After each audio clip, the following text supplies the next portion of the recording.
you find off-market real estate deals. In this video, I'm going to go over the strategies you can implement to get consistent off-market real estate deals.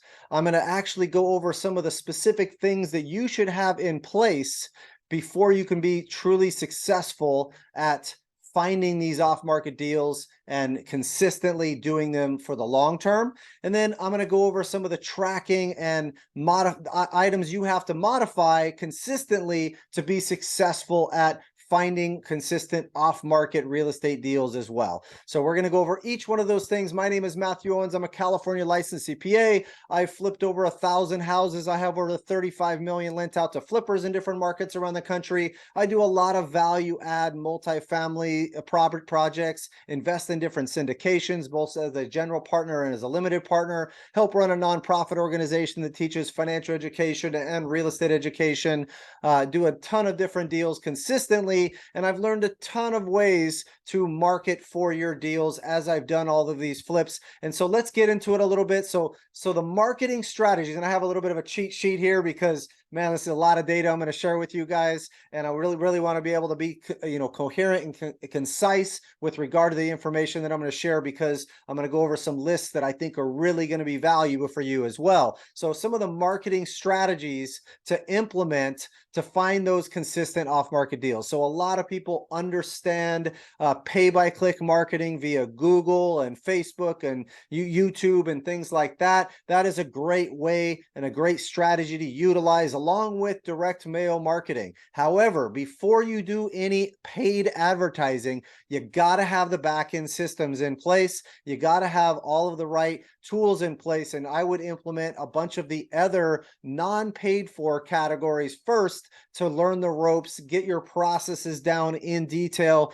before you go and start paying for advertising and not knowing what you're doing there. You're going to waste a bunch of money doing those strategies. You have to have the right teams, the right marketing message out there, and the right lead nurturing campaign and the lead process down before you implement those strategies. Otherwise, you're just wasting your money, so don't even bother. So let's talk about some of the other things that you can do to start to bring in additional leads, okay? So first thing you can do is developing your own website and doing proper search engine optimization associated with that specific website that you can market out to your affiliates, to the different people you work with, and that you can actually get out there and drive traffic to consistently, okay? So another thing you can do is you're searching for all of the vacant properties out there. Find all the vacant properties, all the listings, and follow up with those management companies or those owners to see if they would be interested in selling the properties.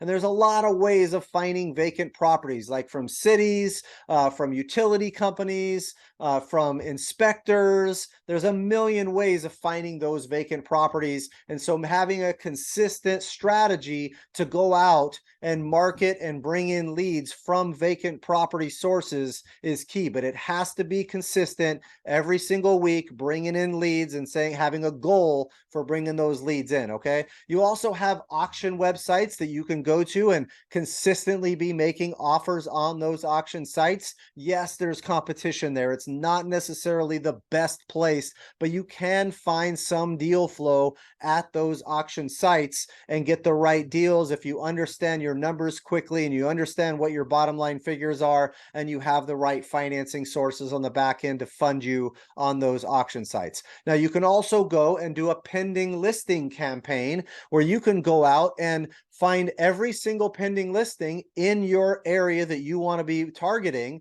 and making offers and relationship development with those realtors that have the listing to make offers in backup position with all cash. There's things that fall out of contract all the time. So being there with a cash offer and a follow-up system that you can utilize consistently to say, I'm going to follow up. When's the close date? I'm going to follow up the couple days before. Is everything still okay? I'm going to follow up after closing. Did it actually close? Are we good to go? I'm still here, interested in making an offer, or interested with my offer on the property. If they have an interest, we can close in 2 weeks or a week in cash. And that type of campaign really works, but you have to be able to justify your pricing for the realtors involved so they understand why you have a certain offer the way you have it and how the math might break down. And then you also need to be able to be very consistent and methodical with your follow-up strategy with those realtors as well, and be very consistent all the time.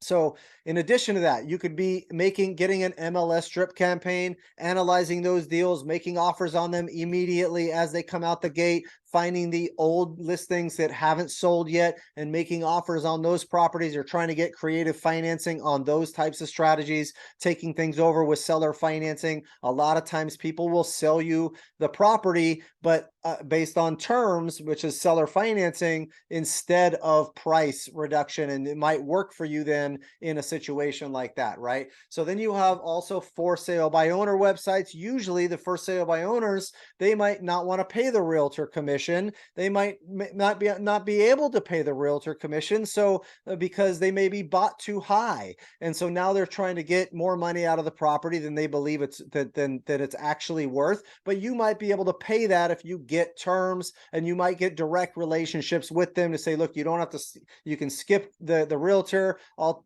take that discount off my price and get a better price for that, and be able to wholesale that property off or something along those lines. Depends what renovation work it needs and what the pricing is, of course.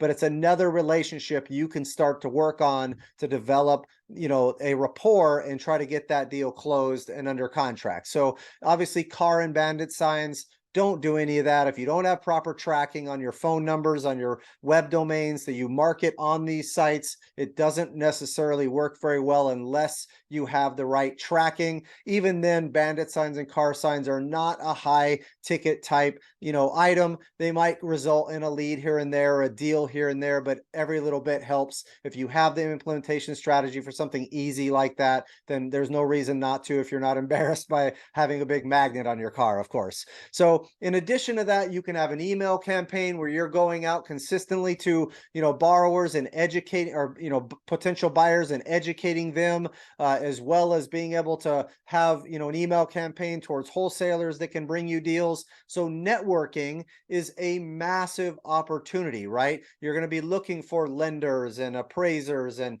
different people that are seeing deals, closing agents and inspectors that see these deals all the time and see the distress out there, and developing relationships with these wholesalers and realtors and other relationships is very, very key to get them to constantly send you deal flow all the time, and making it super easy for them to understand exactly what you'll buy at all times can be absolutely key. Because if you're adding value to them, then they'll add that value to you as well. But you got to teach them every step of the way.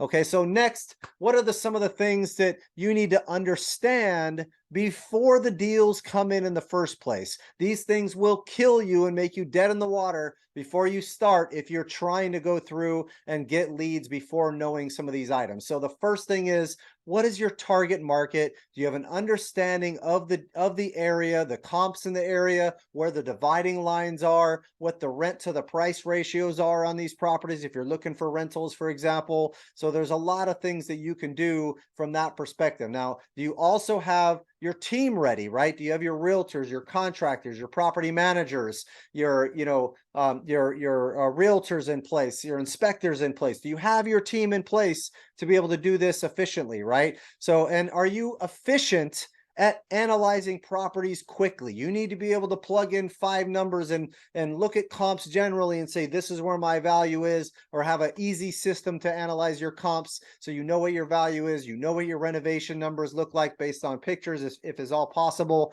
or a general estimate of what that might be, and be able to break that down, right? So you need to understand that, along with understanding your renovation and how to break it down in detail with all your exterior, interior, and your other costs and your major systems, along with being able to understand how to analyze market value, what those dividing lines are, how to analyze rental values, and what the cash flow and profitability of a deal is going to be with all of your costs included. And we got some additional YouTube videos on those costs that you guys can find on our channel, where we break down the analysis of a property on a single family home or a multifamily type project. Okay, so Some of the other things is knowing what your exit strategies are. Are you going to fix and flip this thing on the open market? Are you going to do seller financing to a homeowner? Are you going to rent the property long term? Are you trying to buy the property subject to the terms and then resell the property on terms also and do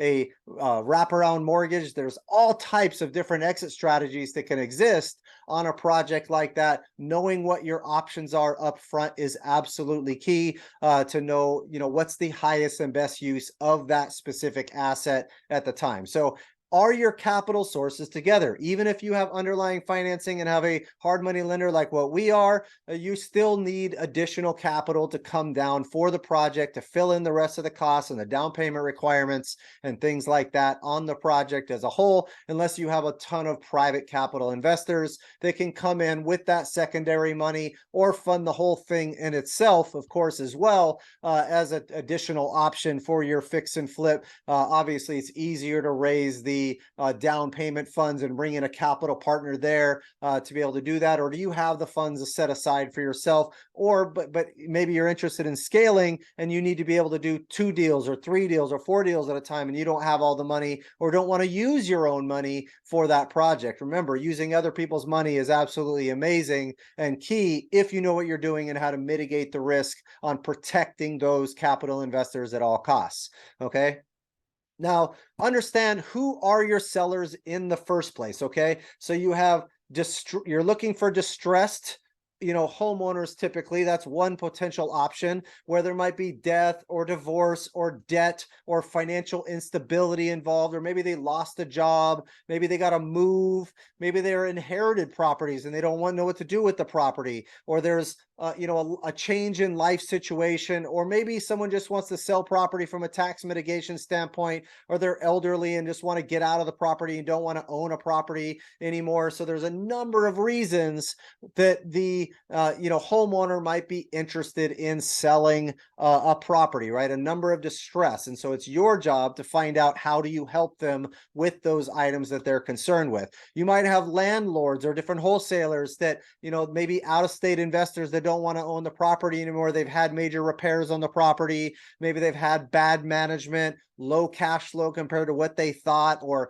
vandalism and theft on the property, or tenant turnover, or the million other things that can go wrong with a rental property that a out-of-state landlord or an in-state landlord might be interested in selling that asset, where you see more value in what they're doing wrong on their management or their project and can improve that property and take it over and make it better, right?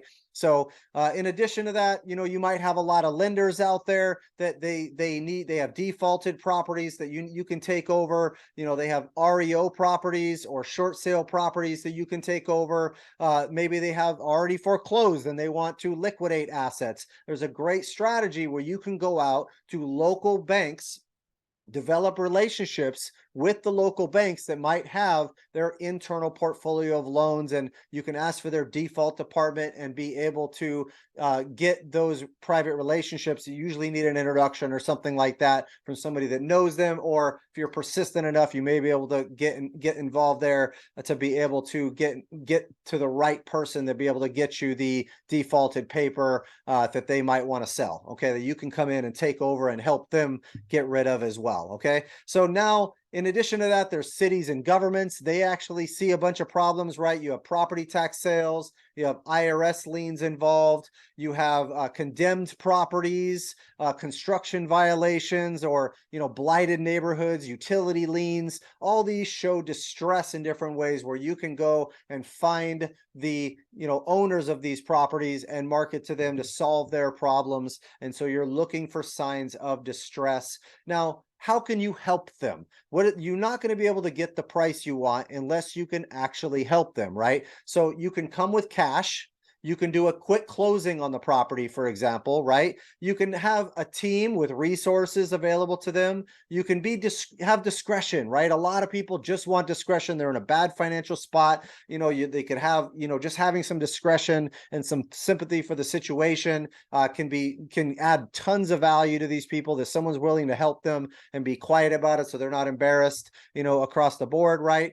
Maybe you can help them with credit repair or relocation costs, or even a place to actually move to after closing, because you're going to be able to take them from this situation with all this credit card debt and all this stress into this situation over here. And this is how I'm going to set you up. I just need to get my price so that I can go and build in the cost to set you up over here like this and put you in this kind of a position. So adding value in these ways and educating them on the options available to them. Maybe you have the rehab money and they have a bunch of repairs on a property that they can't get rid of because it needs a bunch of repairs. And they if you came with the rehab money, you can split the additional profits they would get, and you can partner with them and flip that house with them and take a piece of the profits just for putting up the rehab money.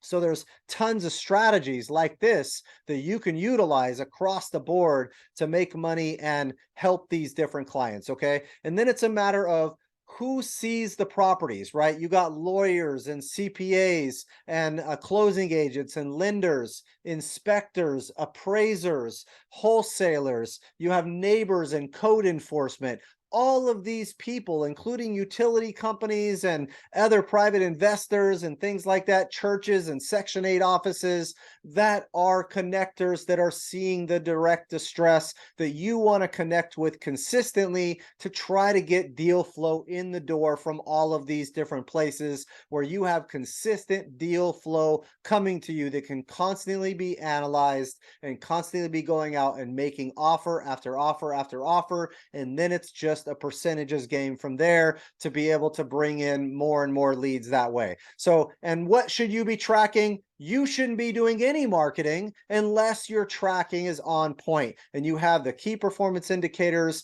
on all of your stuff outlined, where you know your cost for your marketing per closed deal. So how much are you spending versus how much you're closing, and your cost for every lead that comes in the door, right? So if you're spending $10,000 to get a closing here, but you're only making $10,000 in profit on your flip, or $15,000 in profit on your flip, it does not necessarily make sense. But if you're making, you're costing you $3,000 a closing, and you're actually making $20,000-$30,000 a flip or more, then maybe it makes sense to go do that flip. Or you're making $50,000 a flip and paying $5,000. So you're constantly analyzing your profits versus your cost per closed deal, and then breaking that down into how many leads you are getting for that closing, right? So in knowing what your average profit is on a per deal basis is absolutely key to your success.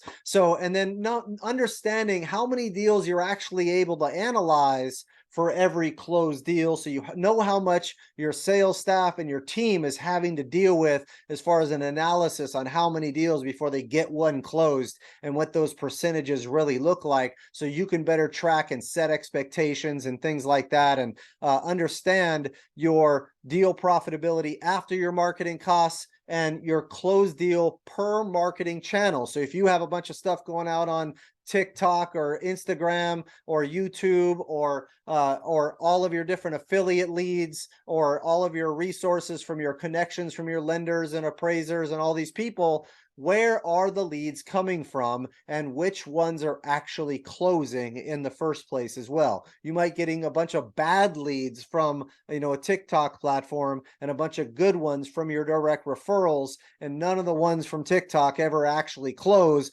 versus a 50% close rate or something, or 25% close rate from your referrals. So it may be massively different. And so focusing on the things that produce the best results, of course, are absolutely key. And then very, very important to make sure that you have your follow-up procedures and your follow-up call procedures dialed in. You should be tracking every call that comes in, who it's coming from, where the lead source was across the board, how many leads you're getting every single month that call in, and having set specific follow-up procedures where you're constantly following up every few days, and they go into a specific system for follow-up and a specific nurturing campaign on the back end to make sure that you're able to follow up with them consistently. Because if you don't have that nurturing campaign, if you don't have the follow-up system in place, you're not going to close the leads, because sometimes they're not ready at the time. They might take 6 months to be in a bad enough financial position or a bad enough situation they put off long enough to finally come to you and say, okay, I'm ready for you guys. I trust you. You've been able to, educate me and add value and add value. I'm ready to work with you guys. Screw all these other wholesalers and other people. I trust you guys. And so, these types of things are absolutely key from a rapport building standpoint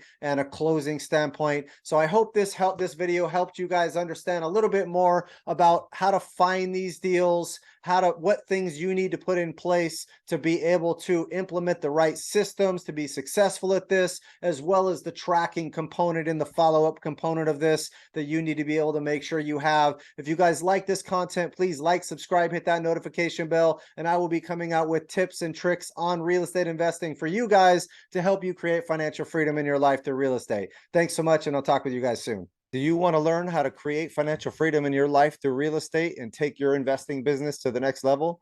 If so, you can follow us in one of the following ways. First, you can take one of our free webinars on how to analyze property, how to raise capital for real estate, and how to market and find deals. 3 of the key pillars to becoming a successful real estate investor. Number 2, you can join us on our mailing list where you'll get tips and tricks on real estate investing directly to your inbox.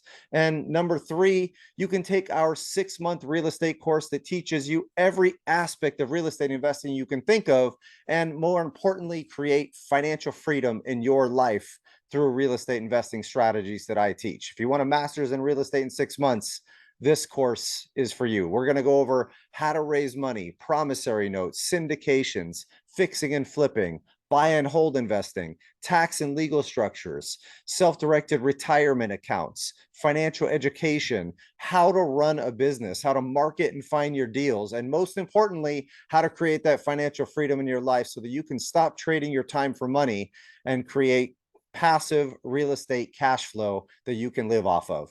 If you're interested, go ahead and click on one of the links below, and I look forward to seeing you guys on the other side.